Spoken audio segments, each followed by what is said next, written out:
Encontré mis medicinas en la basura. Al principio creí que había sido un accidente, que quizás se habían caído al limpiar la cocina, pero no, estaban ahí, aplastadas entre restos de comida, con el frasco roto y las pastillas húmedas, disueltas entre la grasa del almuerzo. Me quedé inmóvil frente al cubo, con el corazón latiéndome en las sienes. Durante un instante absurdo, pensé que tal vez era una señal, que mi cuerpo ya se había rendido antes que yo. Pero el sonido de una voz rompió aquel pensamiento. ¿Y todavía miras eso?, dijo mi hijo Adrián, desde la puerta, con los brazos cruzados y una mueca que nunca le había visto. ¿Para qué tantas medicinas, mamá, si ya te vas a morir? Me giré despacio. Su tono no era de broma, ni de preocupación. Era frío, casi indiferente, como si hablara de una factura vencida, de un trámite sin importancia. Tragué saliva. No digas eso, hijo, susurré. Son para mantenerme bien, nada más. Él rió sin humor. ¿Bien? No te das cuenta, ¿verdad? Lo único que haces es gastar. Luego dio media vuelta y se fue al pasillo.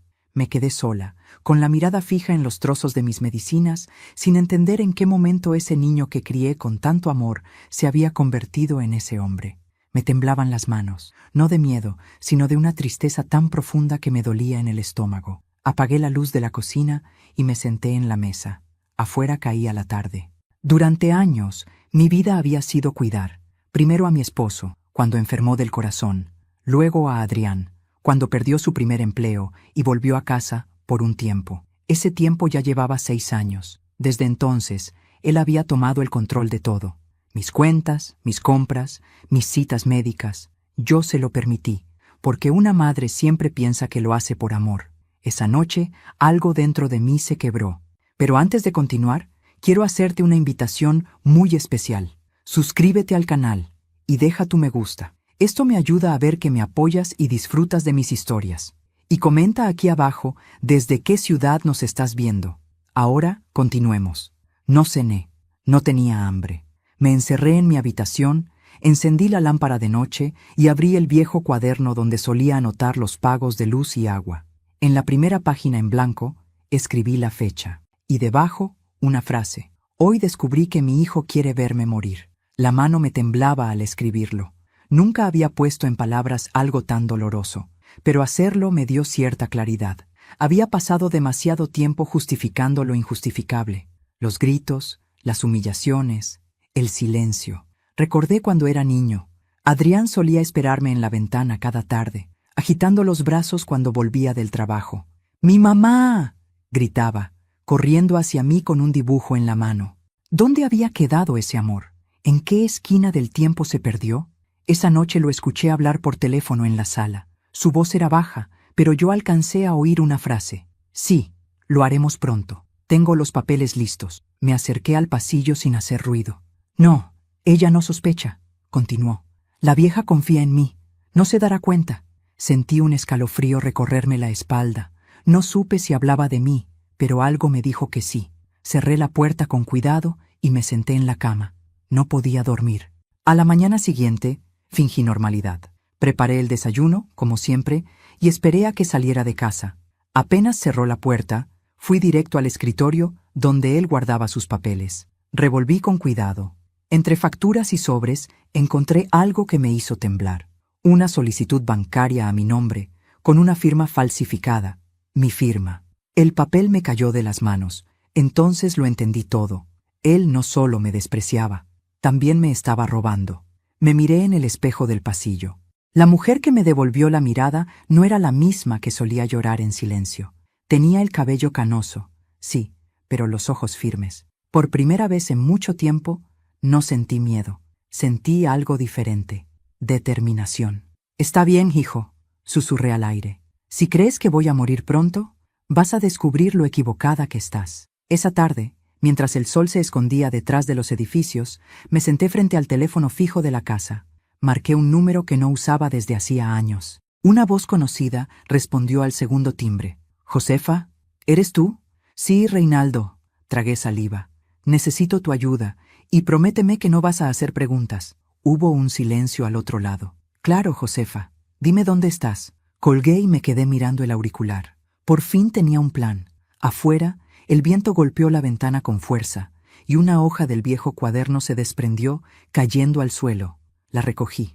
En el margen había escrito, tiempo atrás, una frase que ni recordaba. El amor de una madre no tiene límites, pero la dignidad tampoco. Esa noche dormí tranquila, por primera vez en meses. El miedo había cambiado de bando. Amaneció nublado. El reloj del comedor marcaba las 6, y yo ya estaba de pie, como si el cuerpo se negara a descansar. Había pasado la noche entera repasando recuerdos que creía enterrados. La voz de Adrián resonaba todavía en mi mente, dura, cortante, ajena, y no pude evitar preguntarme, ¿cuándo comenzó a odiarme mi propio hijo? Puse a hervir agua para el café, y mientras esperaba, me asomé por la ventana. El barrio seguía igual que hace 20 años. Los mismos árboles torcidos, el mismo perro callejero que dormía frente a la panadería, el mismo silencio de las mañanas, pero nada de eso me consolaba. A veces, los lugares no cambian, solo lo hace la mirada con la que los vemos. Adrián siempre fue un niño inquieto, pero noble. Recuerdo cuando lo llevaba a la escuela. Me tomaba la mano con fuerza, temiendo que lo dejara solo. «Mamá, prométeme que vas a venir por mí», decía cada mañana. Y yo lo prometía. Siempre cumplía. Su padre, Ernesto, trabajaba en una fábrica de autopartes. Era un hombre callado, pero con una bondad infinita. Amaba a su hijo con el alma, aunque rara vez lo demostraba con palabras. Adrián heredó su inteligencia, su facilidad para los números, y también su orgullo. Cuando Ernesto murió, Adrián tenía apenas 17 años. Esa fue la primera vez que lo vi romperse. Se encerró en su habitación 3 días. No comió, no habló. Cuando al fin salió, me miró con una frialdad que me atravesó el pecho. No quiero ser como él. No quiero pasar la vida trabajando para nada. No entendí lo que quiso decir hasta años después. Terminé el café y me senté junto al viejo aparador. Encima aún estaban las fotografías de cuando éramos una familia. Adrián con su toga de graduación, Adrián en la playa, Adrián abrazándome en un cumpleaños. En todas sonreía. En ninguna parecía el hombre que ahora me miraba con desprecio. Después de la muerte de su padre, me las arreglé como pude. Trabajé cosiendo para vecinas, remendando uniformes, vendiendo dulces los domingos. Quería que Adrián estudiara, que tuviera la vida que nosotros no pudimos, y lo logré. Se graduó en administración, consiguió empleo en una empresa importante, alquiló su propio departamento. Yo me sentía orgullosa, hasta que un día regresó, con las manos vacías y el alma llena de frustración. Lo habían despedido. El jefe me tenía envidia, dijo. Fue un malentendido, repitió una y otra vez. Le ofrecí mi casa, sin pensarlo. Le preparé su habitación, le serví su comida favorita, le presté mis ahorros para que se estabilizara. Él prometió devolverme cada peso, pero nunca lo hizo. Los primeros meses fueron tranquilos. Decía que estaba buscando trabajo, pero pronto se acostumbró a no hacer nada. Pasaba las tardes frente al televisor, durmiendo hasta el mediodía, saliendo con amigos y regresando con olor a alcohol. Y cada vez que le pedía que se esforzara, su respuesta era la misma. ¿Para qué, mamá? Si tú tienes tu pensión. Ahí comenzó el cambio. Primero fueron los reproches, que la comida estaba insípida, que el dinero no alcanzaba, que yo exageraba mis dolencias. Luego vinieron los gritos, y con ellos la humillación. Recuerdo una tarde en que le pedí que me acompañara al médico porque me sentía débil. Me miró con desdén y dijo, ¿otra vez al doctor? Ya parece que te gusta que te vean enferma. Esa frase se me quedó grabada. No respondí, solo me vestí, tomé el colectivo y fui sola. En el consultorio, el doctor me dijo algo que entonces no supe valorar. Señora Josefa, su cuerpo está cansado, pero su corazón más. Si no se cuida del estrés, estas pastillas no servirán de nada. Y tenía razón. No era el corazón físico el que dolía. Era el otro, el invisible, el que se quiebra cuando la ingratitud se instala en casa. Adrián comenzó a manejar mis cuentas para ayudarme. Yo confiaba como todas las madres que creen que sus hijos jamás podrían traicionarlas. Hasta que los pagos dejaron de hacerse. Las facturas se acumulaban. Cuando preguntaba, él se enojaba. «Déjame a mí, mamá, no entiendes nada de dinero», decía. Y yo callaba, porque temía que si insistía, se iría de nuevo. Y aunque su presencia me doliera, su ausencia me aterraba más. Una tarde, mi vecina Carmen me advirtió, «Josefa, ten cuidado. Ese hijo tuyo no anda bien. Lo he visto en lugares raros, con gente que no me gusta». Yo sonreí. fingiendo calma. Es solo una mala racha, Carmen. Ya cambiará. Pero en el fondo, lo sabía. Algo oscuro lo había atrapado, y yo ya no tenía fuerza para rescatarlo. Esa noche, al recordarlo todo, me di cuenta de que el amor que le tenía me había convertido en cómplice de mi propio sufrimiento, y entendí por qué Reinaldo, el amigo al que había llamado la noche anterior, había dudado antes de responder. Él me conocía bien. Sabía que si pedía ayuda, era porque ya no quedaba esperanza dentro de mí. Fui hasta el armario y saqué una caja metálica donde guardaba los pocos documentos importantes que me quedaban: el título de la casa, mi libreta del banco y una foto vieja de Adrián cuando era niño. Me quedé mirándola largo rato. Era un niño hermoso, de ojos brillantes y sonrisa sincera. «¿Dónde estás, hijo?», susurré. «¿En qué rincón del tiempo te perdí?». El reloj marcó las 10. Sabía que él volvería en cualquier momento. Guardé todo con cuidado y me senté en la mesa, con las manos entrelazadas. Cuando escuché la llave en la puerta, mi corazón se aceleró. Entró sin saludar, como siempre. Me lanzó una mirada rápida y fue directo al refrigerador. «¿No hay cena?», preguntó, molesto. «No tenía hambre», respondí. «Pues yo sí», dijo, cerrando la puerta de golpe. Me miró unos segundos, con esos ojos fríos que ya no reconocía. «No me mires así, mamá. No empieces», y subió a su habitación. Lo escuché golpear la puerta. Y en ese sonido comprendí que mi hijo ya no vivía conmigo, solo habitaba mi casa. Subí despacio a mi cuarto, cerré la puerta y abrí el cuaderno donde había escrito la noche anterior. Debajo de la primera frase, añadí otra: «El amor no muere de un golpe, se apaga con cada silencio». Apagué la lámpara, y en la oscuridad supe que la mujer que yo era había terminado. La que amanecería mañana sería otra. El silencio de los días siguientes fue diferente. Ya no era ese silencio de miedo, sino uno de observación. Desde que encontré las medicinas en la basura, algo cambió en mí. Dejé de ser la mujer que pedía permiso para existir y comencé a mirar con atención cada rincón, cada gesto, cada palabra. La casa, esa que había sido mi refugio durante 40 años, se había transformado en un campo de sospechas. Adrián salía temprano y volvía tarde, siempre con el teléfono pegado al oído, hablando en voz baja. Y cada vez que yo entraba a una habitación, él se callaba. Una tarde lo escuché en la sala, hablando con alguien. «Sí, ya tengo la firma. No te preocupes, en una semana estará todo hecho». El tono era nervioso, pero decidido. Luego hizo una pausa y bajó la voz. «Ella no se entera de nada. Apenas si recuerda dónde deja las cosas». Me quedé helada. Apoyada en la pared, intenté procesar lo que había oído. «¿Ella no se entera? ¿La firma?». El miedo volvió, pero no el mismo de antes. Este venía acompañado de lucidez. Fingí toser desde el pasillo para que supiera que estaba ahí. Adrián se sobresaltó, guardó el teléfono en el bolsillo y dijo: «Era una llamada del trabajo». Asentí, con una sonrisa tan falsa como la suya. «Claro, hijo». Esa noche, cuando se fue a dormir, bajé al comedor con la linterna del celular. Sobre la mesa encontré una carpeta abierta con papeles y sellos. Me acerqué, temblando, y leí las primeras líneas. Autorización de traspaso de propiedad. Titular: Josefa Ramírez. Mi nombre. Abajo, una firma que imitaba la mía. Sentí un mareo. Me apoyé en la silla para no caer. No podía creerlo. Mi hijo estaba intentando quitarme la casa. Esa casa donde nació, donde aprendió a caminar, donde guardé las cartas de su padre. Me llevé la mano al pecho y respiré hondo. El corazón me latía tan fuerte que creí que me oiría desde el cuarto. Volví a guardar todo con cuidado, sin cambiar nada de lugar. Luego subí y me encerré. No lloré. Solo me senté frente al espejo y dije en voz baja: «No voy a dejar que me entierres viva, Adrián». A la mañana siguiente fingí normalidad. Preparé el desayuno, barrí el patio, escuché su rutina sin intervenir. Pero ahora cada cosa que decía tenía un doble sentido. «Mamá, no olvides tus pastillas», me dijo al salir. «¿Qué pastillas?», pensé. «¿Las que tiraste o las que te servirían si supieras lo que estás haciendo?». Cuando se fue, revisé su habitación.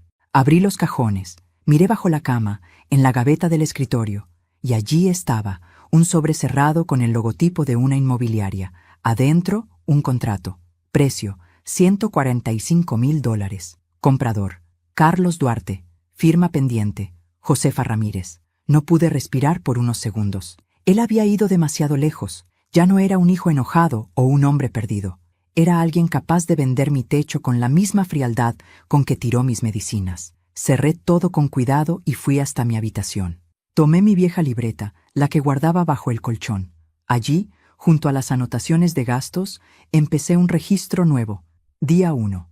Escuché una llamada sobre la firma. Encontré papeles de una inmobiliaria. Mi hijo planea vender la casa. Al escribirlo, sentí que tomaba control de nuevo. No podía enfrentarlo todavía, pero podía prepararme. Esa tarde vino Patricia, mi nuera. Nunca me cayó bien. Siempre la sentí calculadora. Una mujer que mide las palabras como quien mide el dinero, con precisión y sin emoción. Entró con una sonrisa falsa. «Hola, suegra. Vine a ayudarte con la limpieza», dijo, dejando la cartera sobre el sofá. «No hace falta, hija. Estoy bien». «No, por favor.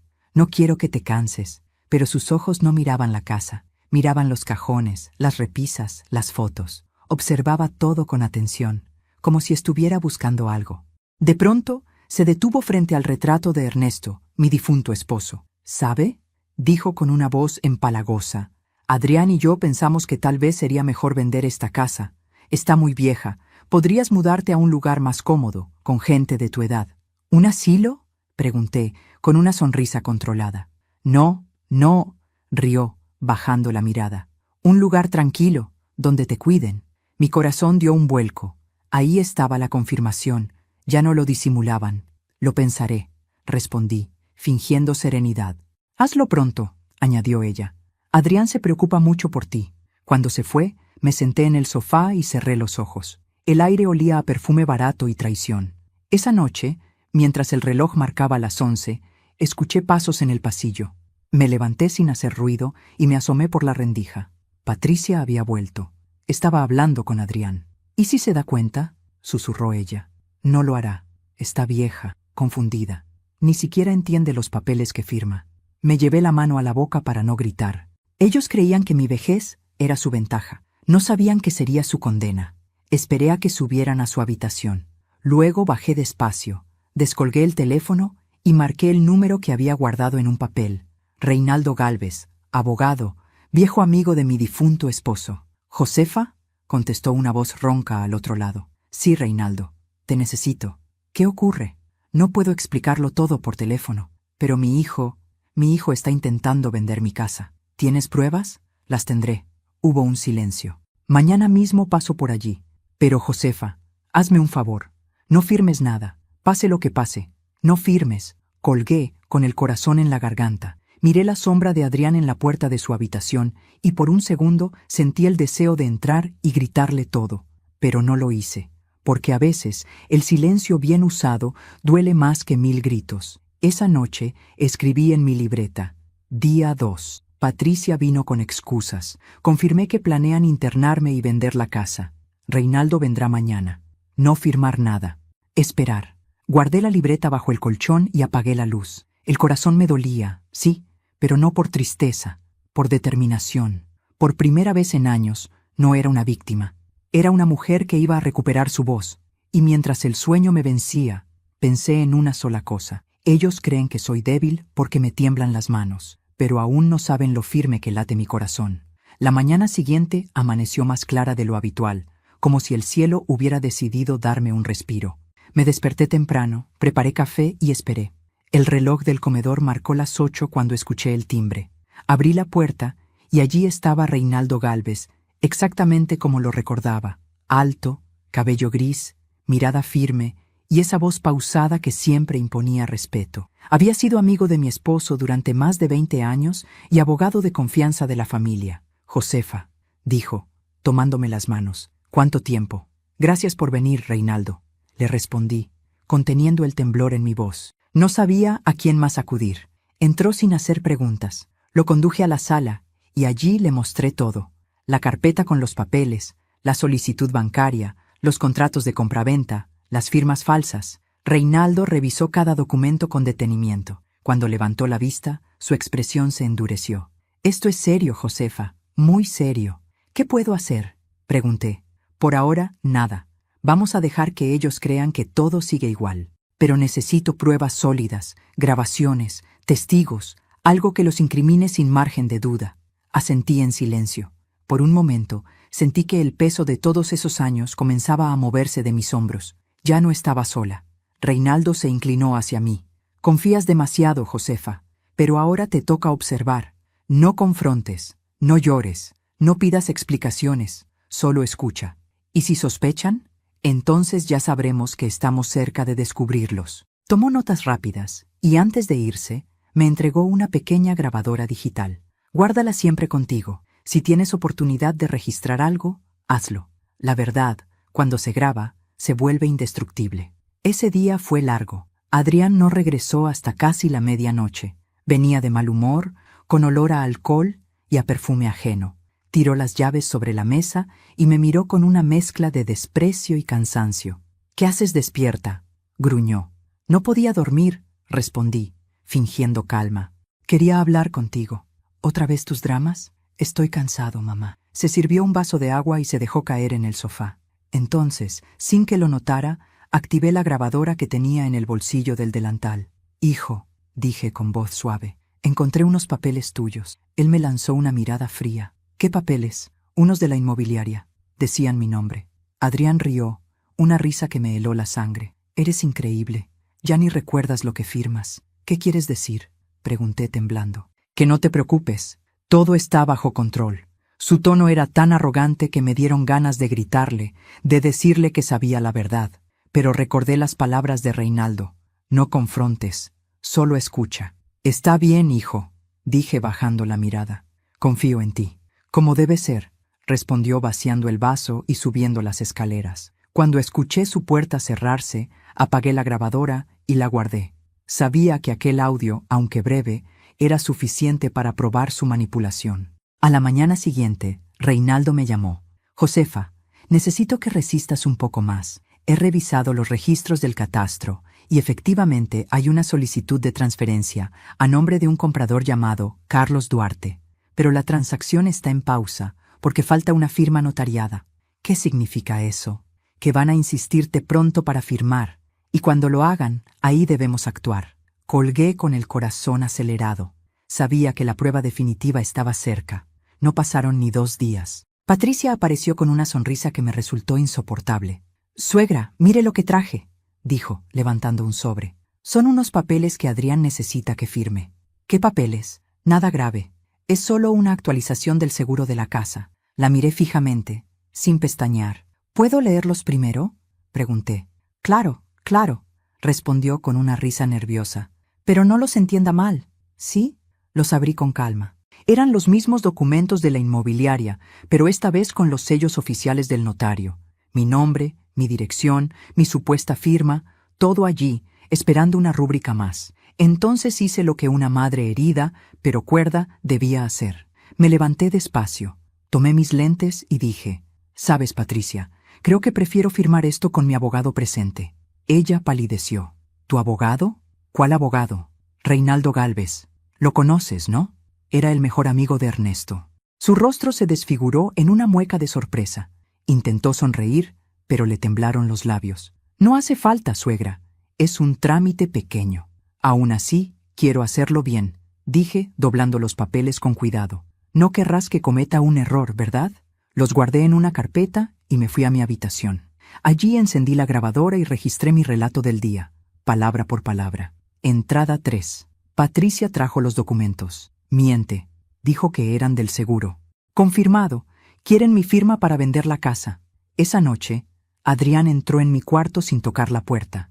«¿Por qué no firmaste?», preguntó con voz tensa. «Porque prefiero que esté Reinaldo». «¿Reinaldo?», repitió con un brillo de furia en los ojos. «¿Llamaste a ese viejo inútil?». «Sí». «¿Qué te dijo?». «Que confíe en mi familia», respondí, mintiendo con serenidad. Su rostro se distendió un poco. «Bien, entonces no hagas tonterías, mamá. Solo firma y olvídate del resto. Te juro que será para tu bien». «Claro, hijo. Para mi bien», repetí. Cuando salió de la habitación, me dejé caer en la cama. El corazón me latía como si fuera a estallar, pero no era de miedo. Era rabia contenida. Sabía que el final se acercaba, y por primera vez en mucho tiempo yo tenía la ventaja. Al amanecer, Llamé a Reinaldo. Vendrán de nuevo hoy, le dije. Perfecto. Su voz sonaba tranquila. Prepárate. Llevaré a un notario y a 2 testigos, pero antes necesito una última cosa. ¿Cuál? Cuando ellos lleguen, haz que hablen. Provócalos, pero sin que lo noten. Quiero que se incriminen frente a ti. ¿Crees que lo harán?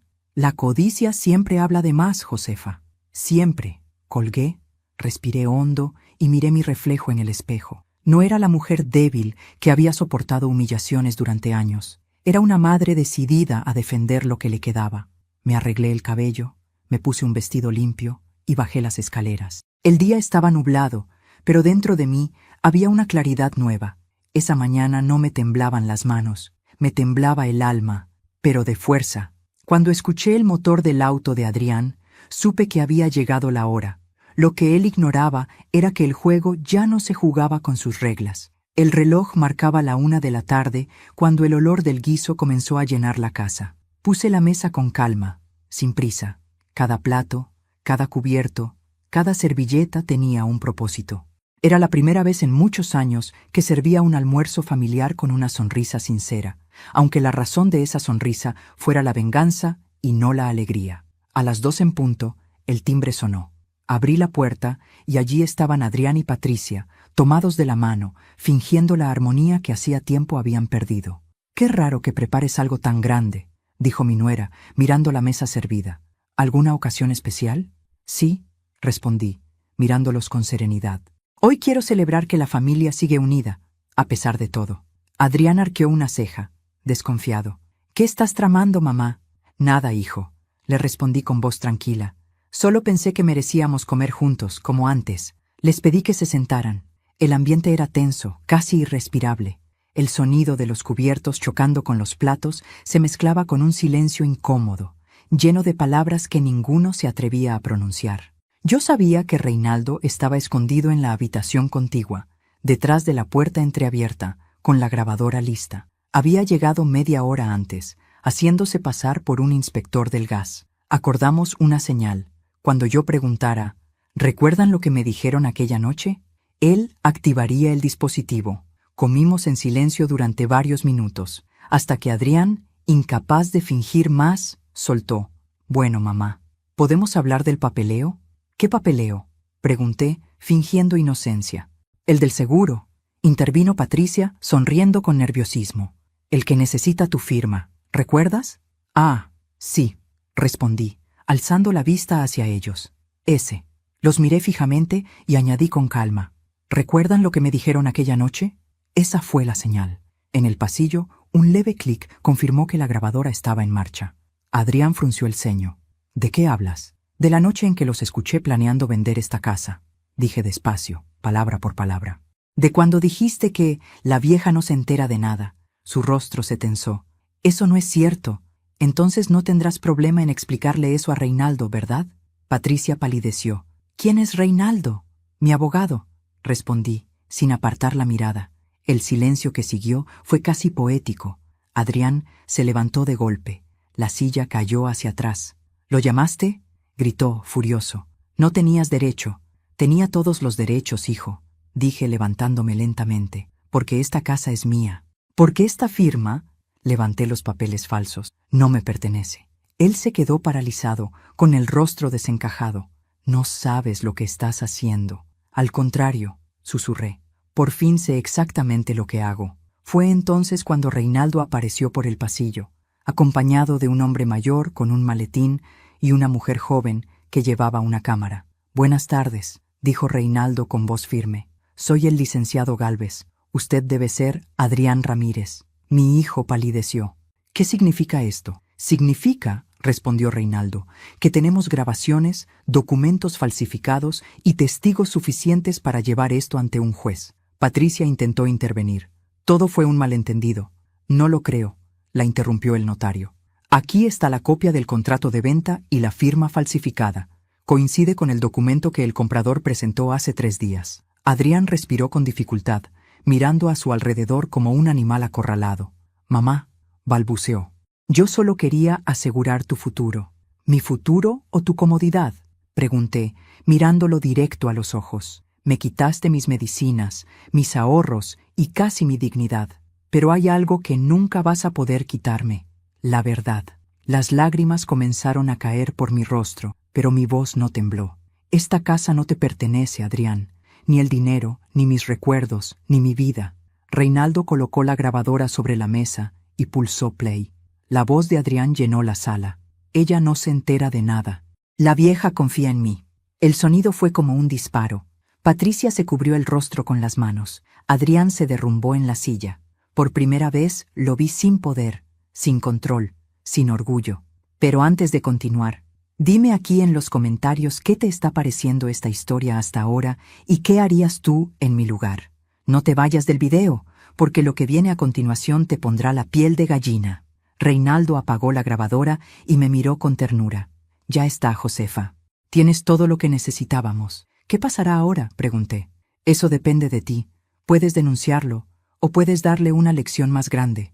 Miré a mi hijo, derrotado, llorando en silencio, y sentí un nudo en el pecho. No era alegría, no era alivio, era tristeza, pura y profunda. No quiero verlo preso, Reinaldo. Solo quiero que sepa lo que perdió. Reinaldo asintió. Entonces haremos algo mejor. Publicaremos un aviso notarial que anule todo movimiento sobre esta propiedad y dejaremos constancia de la falsificación. ¿Y él? Él quedará marcado como lo que es, un hombre sin honor. Me acerqué a Adrián. Hijo, el dinero puede recuperarse, pero la confianza no. Mamá, sollozó. Perdóname. No hoy, dije, alejándome. Hoy quiero que sientas el vacío que me dejaste. Reinaldo y los testigos se marcharon poco después, dejando atrás una casa que, por primera vez en años, respiraba justicia. Yo me quedé sola frente a la mesa, observando los platos aún calientes. El almuerzo seguía allí, intacto, frío, pero simbólico. En silencio, levanté mi copa de agua y murmuré: por ti, Ernesto, por la verdad. El reflejo del agua tembló con la luz del atardecer, y en ese temblor sentí que algo dentro de mí renacía, no el amor de madre, sino la fuerza de una mujer que había decidido no morir en vida. La casa amaneció en silencio, un silencio denso, distinto al de otros días. Ni los pájaros del jardín se atrevían a cantar. La tarde anterior había sido una tormenta, y ahora, entre los restos de los platos y los ecos de las voces grabadas, solo quedaba la calma tensa de lo inevitable. Me serví una taza de café y me senté junto a la ventana. Afuera, el cielo tenía ese tono gris amarillento que precede a los días difíciles. Sabía que Adrián no tardaría en bajar, con su orgullo herido y su mente buscando una salida. Eran las 8 cuando escuché sus pasos bajando la escalera. Se detuvo frente a mí, despeinado, con los ojos hinchados por el llanto o por el insomnio. No llevaba la mirada desafiante de siempre, solo una mezcla de rabia, vergüenza y miedo. «Mamá», dijo al fin, con voz ronca, «tenemos que hablar. Te escucho». Se sentó frente a mí, sin tocar el café que le serví. «No quise hacerte daño», comenzó. «Patricia me presionaba. Quería dinero, una casa más grande, un auto nuevo. Y yo no podía más». No respondí. Lo miré en silencio, esperando que siguiera. «Perdí el trabajo hace meses», confesó bajando la cabeza. «Me endeudé, y cuando ya no tenía salida, ella me propuso vender esta casa. Dijo que era la solución perfecta». «¿Y tú lo creíste?», pregunté, despacio. «No lo pensé», susurró. «Solo quería callar las voces que me decían que había fracasado». Sus manos temblaban. Por un momento, vi al niño que fue, el que lloraba cuando se caía de la bicicleta, el que me pedía que le cantara para dormir. Pero esa imagen se desvaneció cuando lo escuché decir: «Necesito que retires la denuncia. Si esto llega al juzgado, me destruye». Respiré hondo.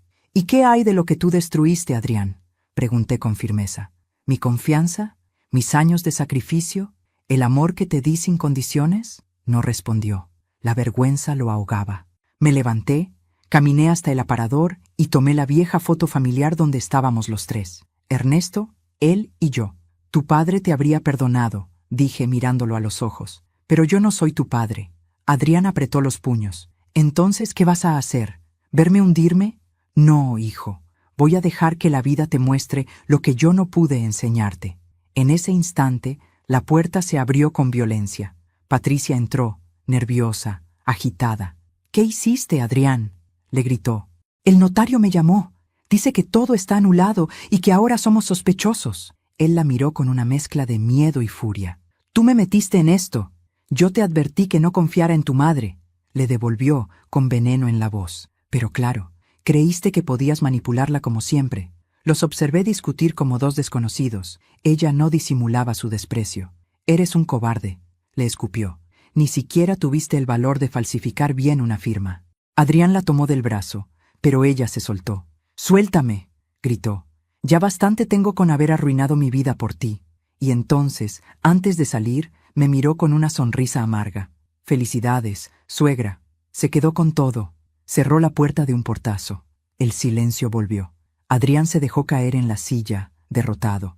«No tengo nada, mamá», murmuró. «Nada». Me acerqué despacio y puse frente a él una carpeta que tenía guardada bajo llave. «Esto tampoco te pertenece», dije, abriéndola, «pero quiero que lo veas». Dentro estaban las copias de los depósitos que yo había hecho durante años, pequeñas transferencias a una cuenta que él nunca supo que existía. Esa cuenta estaba a su nombre. «Lo ahorré con tu padre», expliqué. «Era para ti, para cuando necesitaras empezar de nuevo». Él levantó la mirada, confundido. ¿Por qué hiciste eso después de todo?» «Porque el amor no se borra, hijo, se transforma. Y a veces, la forma más dura de amar es dejar que el otro se vea a sí mismo sin máscaras». Le entregué la carpeta y me di la vuelta. No podía seguir viéndolo. «Te daré un consejo, Adrián», dije, antes de subir las escaleras. «No busques perdón todavía. Primero, búscate a ti mismo». Pasaron horas. La tarde se volvió noche y la noche silencio. No volví a bajar. Lo escuché moverse, empacar, abrir y cerrar puertas. A la medianoche, la casa volvió a quedar vacía. Cuando me levanté al día siguiente, sobre la mesa había una nota escrita a mano. «Mamá, me voy. No sé a dónde, pero necesito desaparecer. Si algún día logro mirarte sin culpa, volveré. Adrián». Doblé la hoja con cuidado y la guardé dentro de la libreta donde escribía todo. Luego me asomé al jardín. El viento movía las hojas del limonero, el mismo que Ernesto plantó el año que nació nuestro hijo. Sonreí con tristeza. El árbol seguía en pie. Yo también. Esa tarde vino Reinaldo a verme. Le conté todo. «¿Qué harás ahora?», preguntó, apoyándose en el bastón. «Vivir», respondí, «sin miedo, sin rencor». Reinaldo me sonrió. «Sabes, Josefa, hay batallas que no se ganan con gritos, sino con dignidad».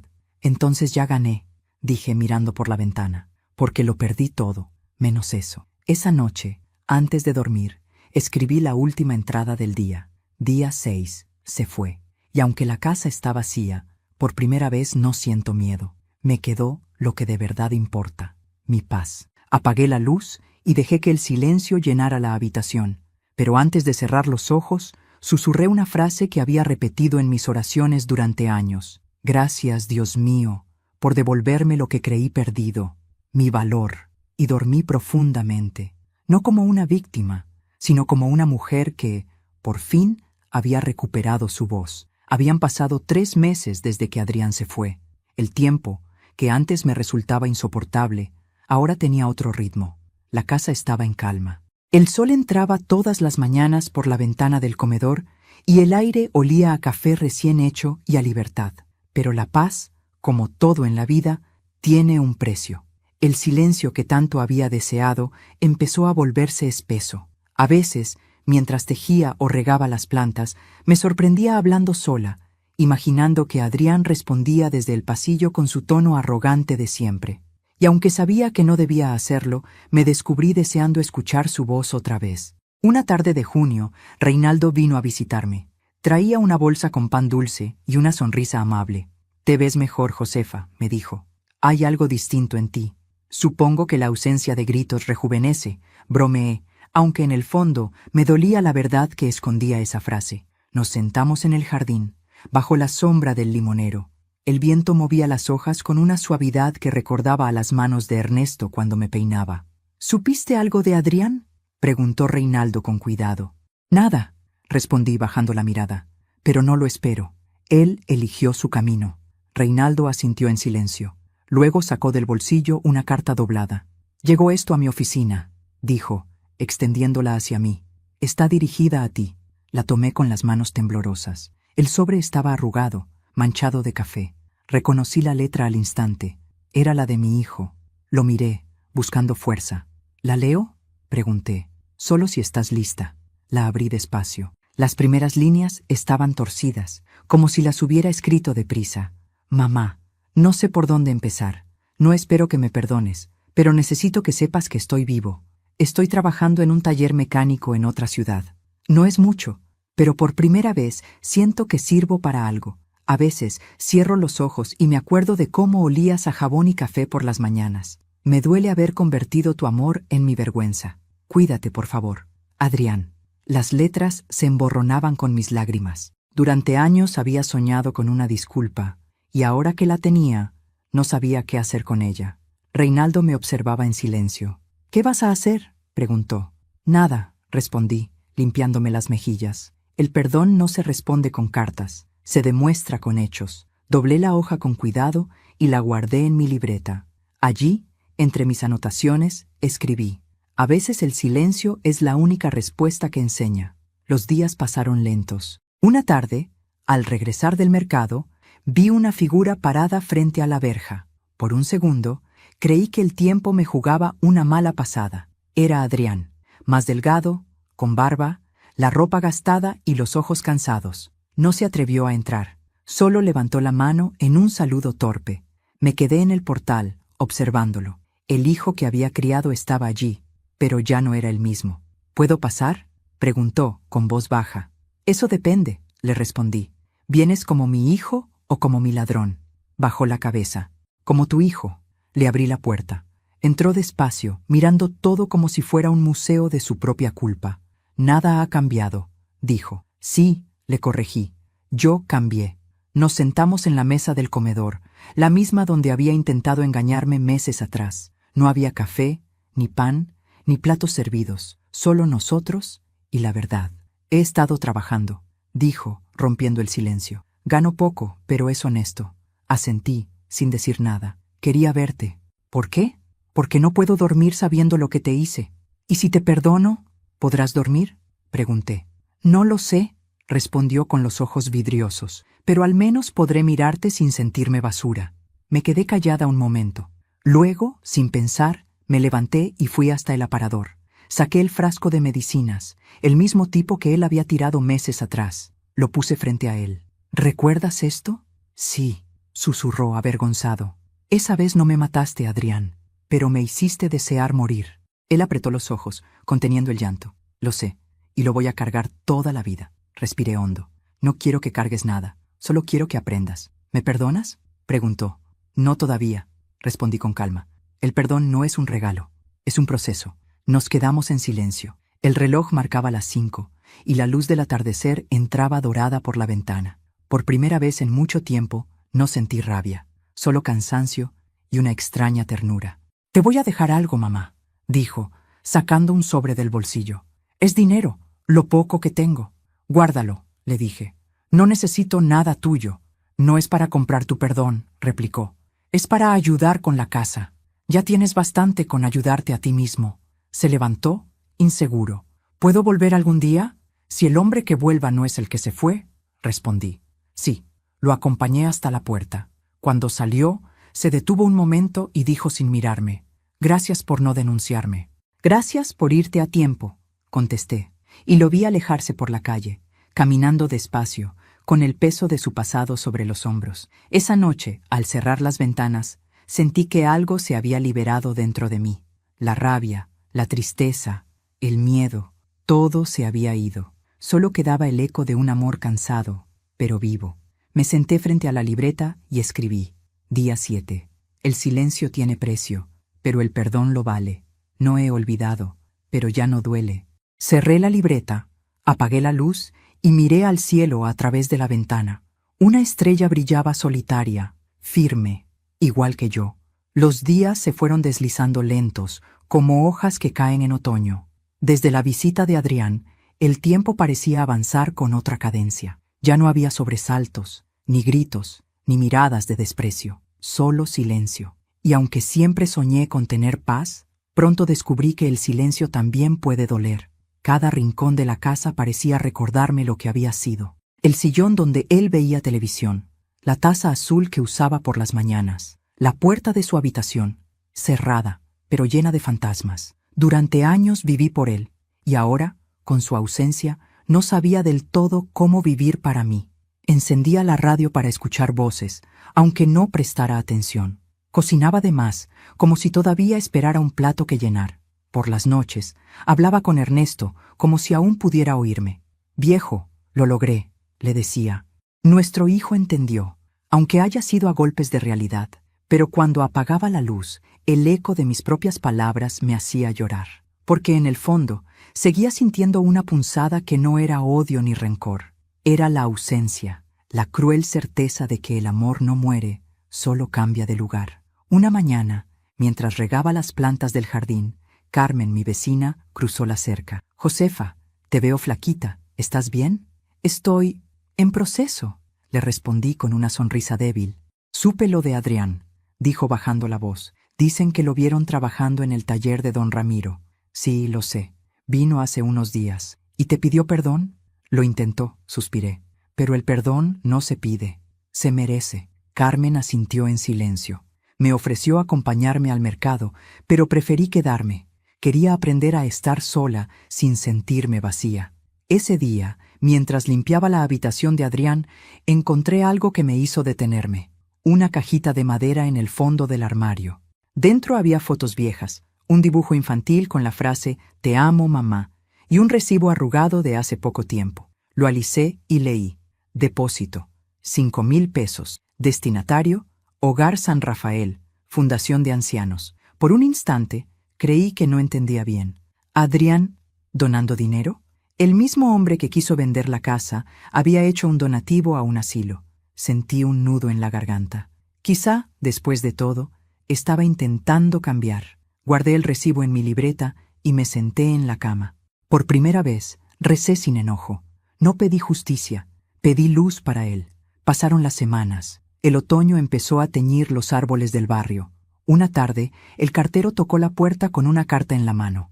«Es para usted, doña Josefa», dijo, sonriendo. «Viene del interior». El sobre no tenía remitente, pero reconocí la letra.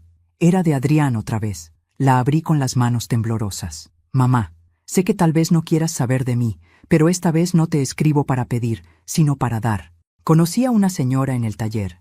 Se llama Mercedes. Tiene 70 años y vive sola. Me recuerda a ti. La ayudé a reparar su casa, y por primera vez sentí que hacía algo bueno sin esperar nada. No tengo mucho, pero cada semana dono un poco a un hogar de ancianos. Si algún día me perdonas, no me lo digas. Solo sigue viviendo tranquila, sabiendo que el hijo que te falló está intentando ser el hombre que debió ser. Te amo, Adrián». No pude contener el llanto. Apreté la carta contra mi pecho y sentí algo que no sentía desde hacía mucho. Orgullo. El mismo orgullo que una vez creí perdido. Esa noche encendí una vela junto a la foto de Ernesto y susurré: «¿Ves, viejo? Nuestro hijo todavía tiene remedio». Días después, fui al Hogar San Rafael, el mismo que Adrián había ayudado. Quería conocer el lugar, saber en qué empleaban las donaciones. El edificio era humilde pero lleno de vida. Ancianos jugando dominó, enfermeras sonriendo, olor a pan recién hecho. Una monja se acercó. «¿Viene a visitar a alguien, señora?» «No exactamente», respondí. «Solo quería conocer el lugar donde mi hijo dejó parte de sí». La mujer sonrió. «Ah, usted debe ser la madre de Adrián. Hablamos mucho de usted». «¿De mí?», pregunté sorprendida. «Sí. Dice que todo lo bueno que ahora hace lo aprendió de una mujer fuerte y justa que lo enseñó con silencio». Sentí las lágrimas correr sin poder detenerlas. Salí al jardín del hogar, me senté en una banca y miré el cielo. El viento era cálido, y por primera vez en mucho tiempo no pesaba respirar. Esa noche, al volver a casa, la soledad ya no dolía. La casa vacía seguía siendo la misma, pero yo ya no era la misma mujer. El silencio ya no era castigo, era compañía. La memoria ya no hería, era abrigo. Antes de dormir, abrí mi libreta y escribí: Día 8. El perdón no siempre llega con palabras. A veces llega en forma de carta, de gesto, de esperanza. Mi casa está vacía, pero mi corazón ya no. Apagué la luz y dejé la ventana abierta. El viento movía las cortinas y juraría que escuché la voz de Ernesto, suave, como un suspiro. Ya puedes descansar, Josefa. Sonreí en la oscuridad, porque al fin había aprendido a estar sola sin sentirme sola. El invierno había llegado con su manto de silencio. Las mañanas eran frías y las ventanas amanecían empañadas por el vapor del té que preparaba cada día. Habían pasado casi 6 meses desde la última carta de Adrián, y aunque la vida seguía su curso, algo dentro de mí permanecía alerta, como si esperara una señal. Me acostumbré a mi rutina: el desayuno en calma, el paseo corto hasta la plaza, las conversaciones breves con Carmen. Había aprendido a estar en paz, y justo cuando esa paz comenzaba a parecer eterna, el pasado volvió a tocar la puerta. Fue un sábado por la tarde. El cielo estaba cubierto, y el aire olía a lluvia. El timbre sonó una vez, luego otra. No esperaba a nadie. Cuando abrí, lo vi allí, Adrián, pero no era el mismo. Su rostro estaba envejecido, sus ojos hundidos, y su piel, pálida como la cera. Tenía el abrigo mojado y una tos seca que lo doblaba al hablar. «Hola, mamá», dijo con voz débil. Me quedé muda. No sabía si abrazarlo o cerrar la puerta. El corazón me golpeaba el pecho como un tambor. «Pasa», logré decir. Entró despacio, mirando todo con nostalgia. Sus pasos resonaban en el suelo de madera, como si cada uno pesara más que el anterior. Se detuvo frente a la foto de su padre. «Pensé que la habrías guardado». «No», respondí. «Hay cosas que se quedan, aunque duelan». Se sentó en el sillón, temblando. Le ofrecí té, y cuando acerqué la taza a sus manos, noté que le costaba sostenerla. «¿Qué te pasa?», pregunté con miedo. Él suspiró. «Estoy enfermo, mamá». El silencio que siguió fue un golpe seco. Sentí que el suelo se movía bajo mis pies. «¿Qué tienes?» «Los riñones. Están fallando. El médico dice que necesito un trasplante». Se llevó una mano al rostro y añadió, con la voz rota: «No vine a pedirte nada. Solo quería verte una vez más». Me quedé mirándolo, incapaz de hablar. Mi mente se llenó de recuerdos. El niño que me abrazaba al dormir, el joven que juró no ser como su padre, el hombre que me traicionó. Y ahí estaba, frente a mí, pidiendo perdón sin palabras. «¿Desde cuándo lo sabes?», pregunté al fin. «Hace 3 meses. Me puse en lista, pero los médicos dicen que será difícil». «¿Tienes a alguien que te ayude?» «No. Patricia se fue al norte. No supe más de ella. Miré su cuerpo encorvado, sus manos huesudas. El corazón me dolía, pero no solo por compasión, sino por amor. Por ese amor que ni la traición pudo extinguir del todo». Le toqué la frente. Estaba fría. «¿Tienes fiebre?», dije. «Quédate aquí. No quiero molestarte». «No molestas, pero no esperes que olvide». Subí a buscar una manta y, cuando bajé, lo encontré llorando en silencio, mirando la ventana. «¿Por qué lloras?», pregunté. «Porque no merezco estar aquí». «No», le respondí con firmeza, «pero estás, y eso significa algo». Le cubrí los hombros con la manta y me senté frente a él. Por primera vez en años, lo vi como lo que siempre fue, mi hijo, ni el culpable ni el verdugo, solo el ser que una vez amé con todo mi corazón. Pasaron los días. Adrián comenzó a mejorar con los cuidados, aunque la enfermedad avanzaba despacio. Ayudaba en la casa lo que podía.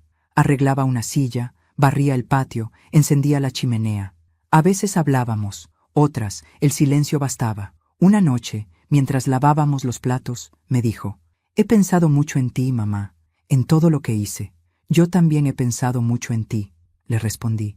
«¿Y qué piensas?». «Que el amor no siempre salva, pero enseña». Me miró con los ojos llenos de lágrimas. «¿Todavía crees que puedo cambiar?». «Ya cambiaste. Estás aquí». Nos quedamos así, mirándonos, sin palabras, y por primera vez sentí que el rencor se disolvía, como la sal en el agua. Una tarde de domingo, sonó el teléfono. Era el hospital. «¿La señora Josefa Ramírez?», preguntó una voz. «Sí. Llamamos del registro de trasplantes. Su hijo Adrián ha sido llamado para una evaluación urgente». Me quedé inmóvil. «¿Cuándo debe presentarse?». «Mañana a primera hora». Colgué y lo miré. Él entendió todo sin que yo dijera una palabra. «No voy a ir», dijo secamente. «¿Qué? ¿Por qué?». «Porque no quiero vivir a costa de nadie». «No digas tonterías», grité por primera vez en meses. «Eres mi hijo». Él sonrió con tristeza. «No, mamá. Soy el hombre que casi te roba la vida, y tú ya me la devolviste al dejarme volver. Eso basta». No dormí esa noche. A las 5, Cuando el cielo apenas clareaba, fui a su habitación. Dormía, con el rostro en paz. Le dejé una nota sobre la mesa. Si hay una mínima posibilidad de seguir viviendo, lucha. No porque me lo debas, sino porque por fin entendiste el valor de la vida. Y al lado, dejé mis propios análisis médicos. Los había hecho semanas antes, cuando supe de su enfermedad. Éramos compatibles. Esa mañana lo acompañé al hospital. Cuando los doctores confirmaron la compatibilidad, Adrián se quebró. No puedo aceptar esto, mamá. No te estoy pidiendo permiso, le dije. Solo estoy terminando lo que empecé el día en que te di la vida. Él me abrazó, llorando como un niño. No lo merezco. Nadie merece nada, hijo. Solo aprendemos a agradecer. La operación se programó para 2 semanas después, y durante esos días vivimos como nunca. Cocinábamos juntos, escuchábamos música vieja, reíamos por tonterías. Por fin, éramos madre e hijo otra vez, sin pasado, sin culpas, sin máscaras. La noche antes de la cirugía, Adrián me tomó las manos. Si algo sale mal, calla, lo interrumpí. No va a salir mal, pero si sale, sabrás que te perdoné desde el día que volviste. Nos quedamos en silencio. El reloj marcaba las 11, y al mirarlo, supe que pase lo que pasara, ya había ganado. Mi hijo había regresado al hogar. La mañana de la cirugía amaneció limpia y fría. El hospital olía a desinfectante y esperanza, una mezcla que solo quienes han estado al borde entre la vida y la muerte pueden reconocer. Mientras las enfermeras me preparaban, observaba por la ventana cómo el sol nacía despacio, pintando de oro los techos lejanos. Adrián estaba en la habitación contigua. Lo vi antes de que nos llevaran al quirófano. Tenía los ojos rojos, el cabello despeinado y una sonrisa temblorosa. «Mamá, si pasa algo, prométeme que no te arrepentirás», dijo, sujetándome la mano. «No me arrepiento de haberte traído al mundo», le respondí, «mucho menos de intentar salvarlo otra vez». Las lágrimas le corrieron por las mejillas. «¿Por qué eres así?» «Porque soy madre, Adrián. Y una madre no ama por mérito, ama por instinto». No hubo más palabras. Los médicos nos separaron y todo se volvió luz blanca, silencio y respiraciones profundas. Cuando desperté, muchas horas después, sentí un dolor sordo en el costado, pero también algo distinto.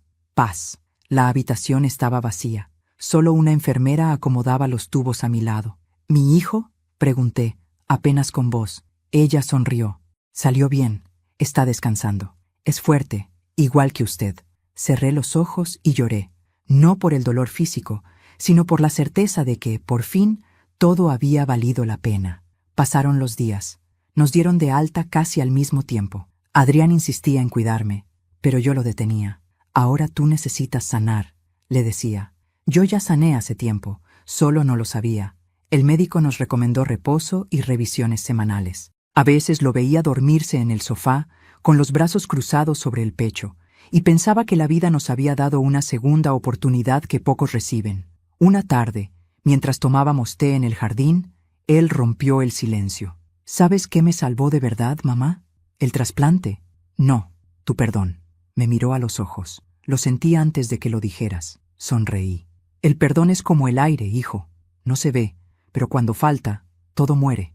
Adrián bajó la mirada. «Me gustaría devolver algo de lo que me diste». «No puedes». «Entonces déjame intentarlo con otros», dijo. «Quiero seguir ayudando en el hogar San Rafael. Mercedes me necesita. Y también otros que, como yo, se perdieron y buscan regresar». Le tomé la mano. «Eso será tu redención». Un mes después, el teléfono sonó en medio de la tarde. Era Mercedes, la anciana del hogar. «Señora Josefa», dijo con voz temblorosa, «quería darle las gracias». «¿Gracias? ¿Por qué?» «Su hijo vino hoy. Trajo medicinas, mantas y comida para todos. Dijo que era, en nombre de su madre, la mujer más valiente del mundo». No pude hablar. Solo apreté el auricular contra el pecho mientras las lágrimas corrían. La vida, caprichosa, había cerrado su círculo. Esa noche, al acostarme, tomé mi libreta, la misma donde había escrito mi historia desde aquel primer día en que encontré mis medicinas en la basura. La abrí y en la última página escribí: «Día final». Lo perdoné sin decirlo, y él entendió sin escucharlo. El amor no se destruye con la ingratitud ni con la distancia. Solo se transforma, como el agua que encuentra su cauce después de la tormenta. Hoy mi casa está llena otra vez, no de voces, sino de paz, no de arrepentimiento, sino de propósito. Cerré la libreta y la guardé en el cajón del velador, junto a una foto. Ernesto, Adrián y yo, en un parque, hace muchos años. Por primera vez en décadas, no sentí nostalgia, sentí completitud. Una semana después, Adrián regresó con una sorpresa. Mamá, quiero que vengas conmigo al Hogar San Rafael. ¿Para qué? Quiero que conozcas a las personas a las que ahora dedico mi tiempo. Y porque, titubeó, bajando la mirada, hoy se inaugura la sala que lleva tu nombre. Mi corazón se detuvo un instante. ¿Mi nombre? Sí, Sala Josefa Ramírez, espacio de vida y esperanza. Lloré en silencio mientras él me abrazaba. Ese fue el abrazo más puro de toda nuestra vida. El de dos almas que habían sobrevivido al odio, a la culpa y al tiempo. A veces pienso en cómo todo comenzó. Un frasco de medicinas tirado en la basura. ¿Quién diría que aquel dolor sería el principio de mi renacimiento y del suyo? Aprendí que la venganza más poderosa no es la que hiere, sino la que enseña. Y que el amor, cuando se mezcla con la dignidad, puede resucitar incluso a los que ya estaban muertos por dentro. Esa noche, encendí una vela frente a la ventana, miré el cielo y susurré: «Gracias, Ernesto. Gracias, Dios. Gracias por devolverme a mi hijo».